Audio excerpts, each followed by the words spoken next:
Some say it was bound to happen sooner than later. Others say it's a flash in the pan. Whatever the case, Google is refusing to budge from its position after the European Union imposed an eye-popping fine on the tech giant. Refuting the EU's contention of limiting options, a spokesperson for the company has said that Android creates more choices for its users and that the company is planning to appeal the penalty. Now, just yesterday, the EU slapped Google with a $5 billion fine. The EU's regulatory arm came to the decision after finding that Google manages Android in ways that illegally harm competition. Remember, 80% of the world's smartphones use Android technology. Now, the ruling focused on three practices that the company employs. One, the bundling of Google's Chrome web browser and its search app as a condition for licensing the Google Play Store. Two, payments that Google makes to phone manufacturers and telecom companies to exclusively pre-install the Google search app on their devices. And three, Google's practice of prohibiting device makers from running Google apps on Android forks or alternative versions of the software unapproved by Google. In its ruling, the Commission ordered Google to stop all of these practices. Now, the EU hit Google with a record antitrust fine for abusing the dominance of its Android mobile operating system. It ordered Google to put an end to illegal conduct within 90 days or else face additional charges of up to 5% of Alphabet's average daily worldwide revenue. The ruling comes a little over a year after the EU fined the company $2.7 billion for favoring its shopping service over competitors.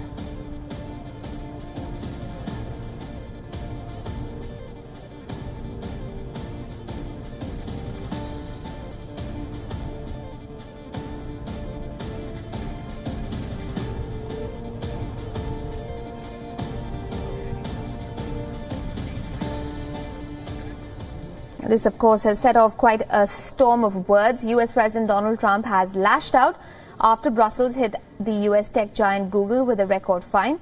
Trump warned that he will no longer allow Europe to take what he calls an advantage of the US. In his recent or latest tweet, I should say, Mr. Trump said, I quote, "I told you so. The European Union just slapped a $5 billion fine on one of our great companies, Google. They truly have taken advantage of the US, but not for long." End quote. And earlier we spoke with Jack Parrick, our correspondent in Brussels, on what other companies might be in the EU's firing line after Google and why the EU has toughened up on tech companies of late. Here's what he told us.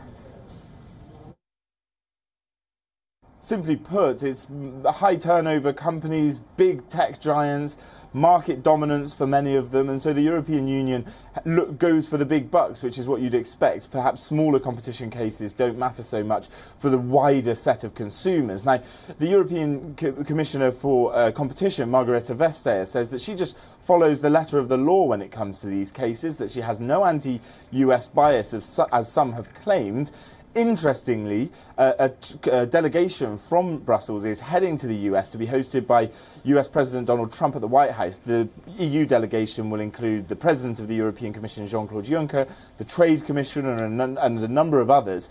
And this Google case may be something that's brought up there, considering the trade tariff spat that's been going on between the US and the European Union after Donald Trump imposed 10% tariffs on steel imports from the European Union and a number of other places, and the European Union retaliated with tariffs of their own on American products. The other tech giants that the EU's taken on are Apple. They've fined them for a massive $15 billion around for tax avoidance in Ireland that Apple has now started to repay. There was a case against Amazon as well regarding competition, regarding its power in the market regarding e-books. But really it's been Google that's been in the sights of the European Commission. Just over a year ago, Google was fined $2.8 billion for a similar case regarding competition, but it was to do with its shopping services. So essentially putting its own shopping possibilities at the top of any search engine results so that it would benefit from the shopping channels as well. So that was a big fine, but this one against Android is almost double that fine. But let's dig a little further. Why exactly is this case so important to Google? Now, since its launch in 2007, Android has helped Google preserve its preeminence as consumers move from desktop computers to mobile devices. Now, more than half of the worldwide internet traffic is now on mobile phones, 80% of which runs on Android, providing a showcase for Google's services and mobile apps as well. Now, Google gives away Android and keeps it updated for free, covering its costs with the revenues made from people using those services. As a result of the EU's decision, Google will be expected to revise the terms of service that made this model viable, notably the guaranteed distribution of Google products. Such changes will leave Google with less control and will potentially open up opportunities for its rivals.